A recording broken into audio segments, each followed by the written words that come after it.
इस लेक्चर में हम देखेंगे कांस्टेंट फंक्शन थ्योरम क्या होती है। ठीक है, कांस्टेंट फंक्शन थ्योरम का एप्लीकेशन, कांस्टेंट फंक्शन थ्योरम। ठीक है, कांस्टेंट फंक्शन थ्योरम जो है, ध्यान दीजिएगा, कांस्टेंट फंक्शन थ्योरम की अगर मैं बात करूं तो होती क्या है। ठीक है, तो इसके कुछ पार्ट हैं। अगर एफ जेड हमारे पास, F Z is equal to, पहले स्टेटमेंट लिख रहा हूं मैं, U of x comma Y plus I V of x comma Y is an analytic function, an analytic function, analytic function.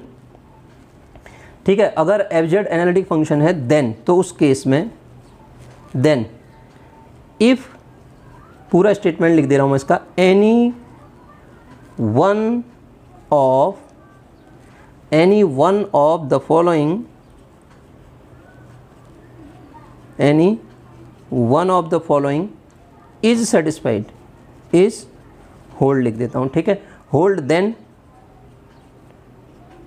F Z satisfy होगा, then F Z will be constant, will be constant.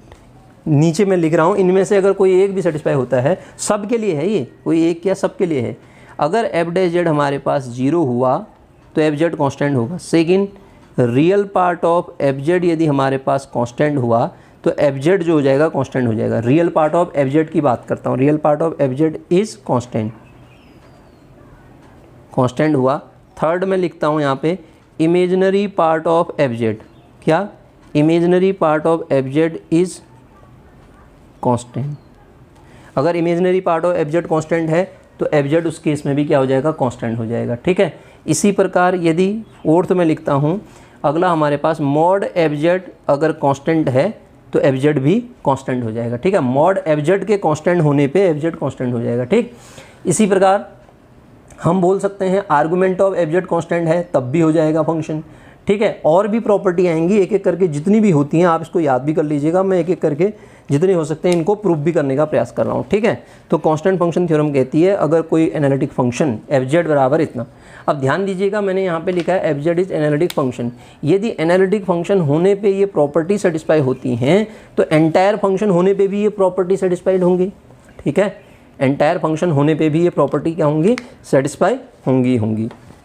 तो पहले हम analytic के लिए देख रहे हैं कुछ प्रॉपर्टीज़ को, कुछ प्रॉपर्टी, कुछ थ्योरम इसमें से हम CR इक्वेशन का यूज़ करके सॉल्व करेंगे और कुछ को प्रूव करने के लिए हम लिटिल पिकार्ड थ्योरम का भी यूज़ करेंगे। ठीक है, देखिए इनमें से जो पहला है, यदि f dash z is equal to 0 है for all z belongs to D, यही होगा। अगर एफ डैश जेड 0 हुआ for all z belongs to D, domain के हर पॉइंट पे एफ डैश जेड 0 हुआ तो एफ जेड को तो कांस्टेंट ही होना पड़ेगा ना। तो इसका इंटीग्रेशन जब आप करेंगे क्या मिलेगा आपको, कांस्टेंट ही तो मिलेगा, कांस्टेंट मिलेगा। इसमें तो प्रूव करने लायक कुछ नहीं है कि एफ डैश जेड अगर हमारे पास 0 है तो एफ जेड तो क्या होगा, वो एफ जेड तो क्या होगा, कांस्टेंट ही होगा।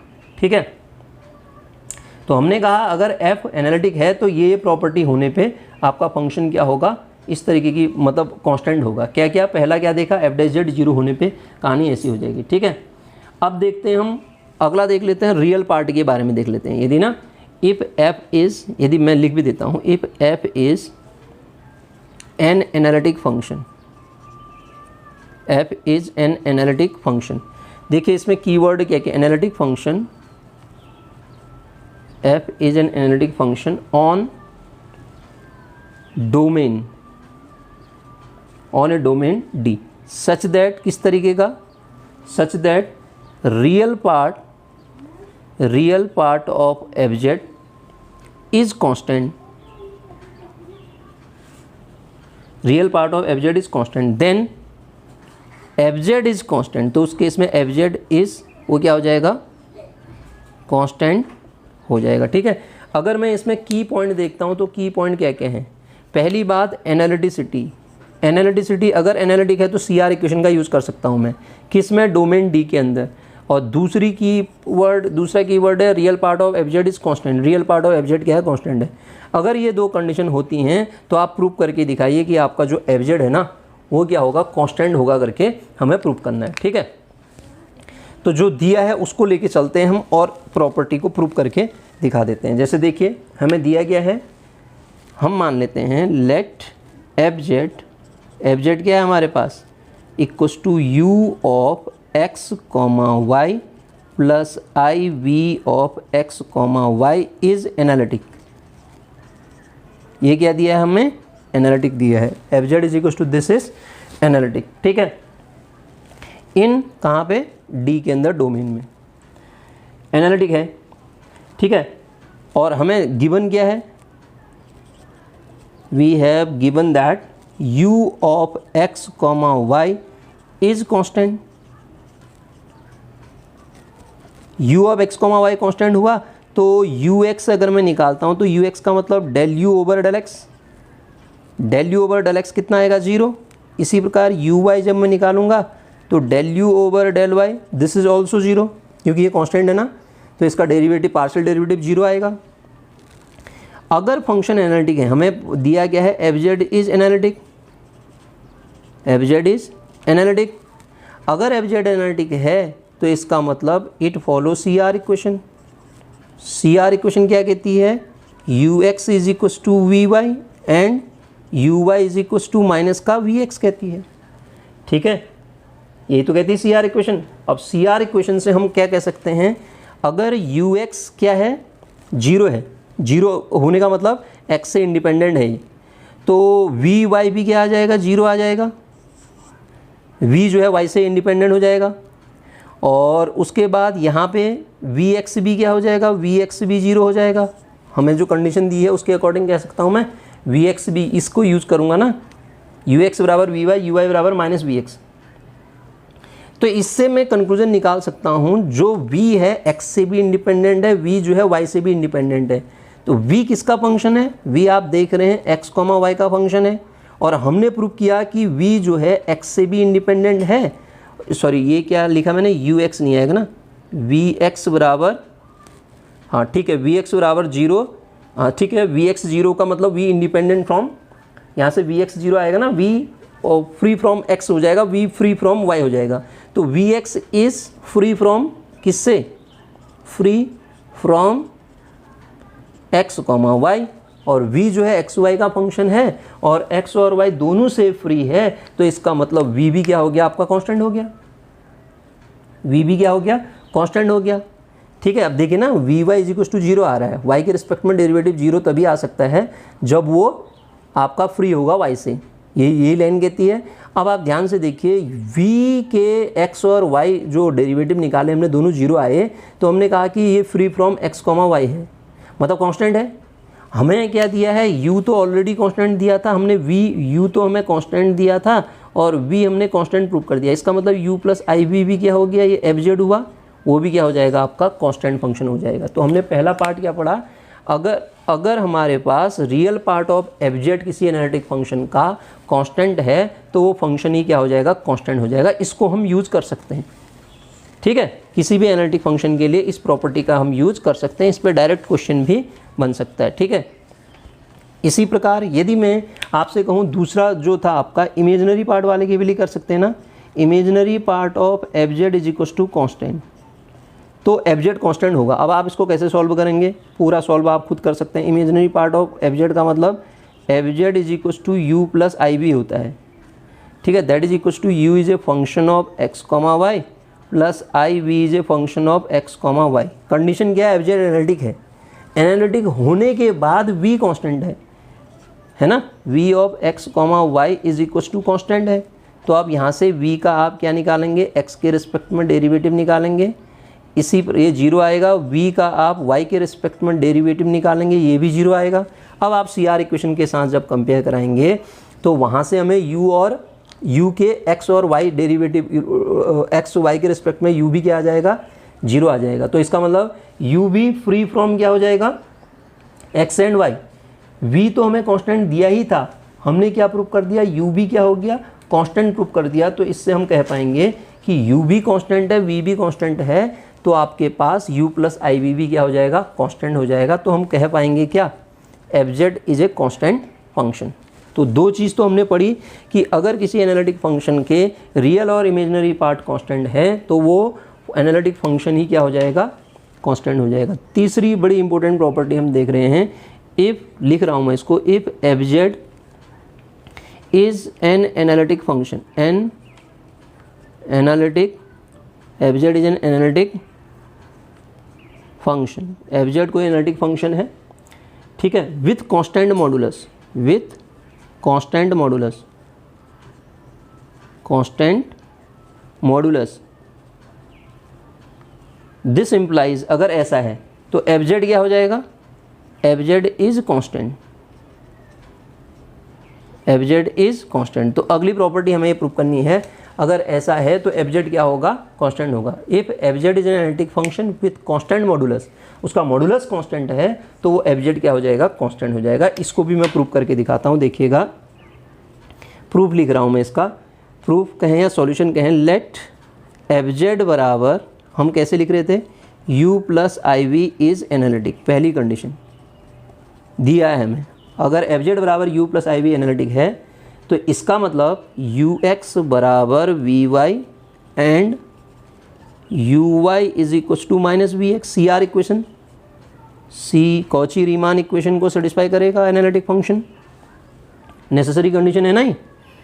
लेट हमें दिया है मॉड एफजेड, मॉड एफजेड निकालेंगे तो कितना आएगा, u square plus we square की होल पावर 1/2 ना, u प्लस आई बी का मॉड निकालोगे यही तो आएगा। और ये क्या दिया है आपको, कांस्टेंट दिया, हम उसको c मान लेते हैं, c बराबर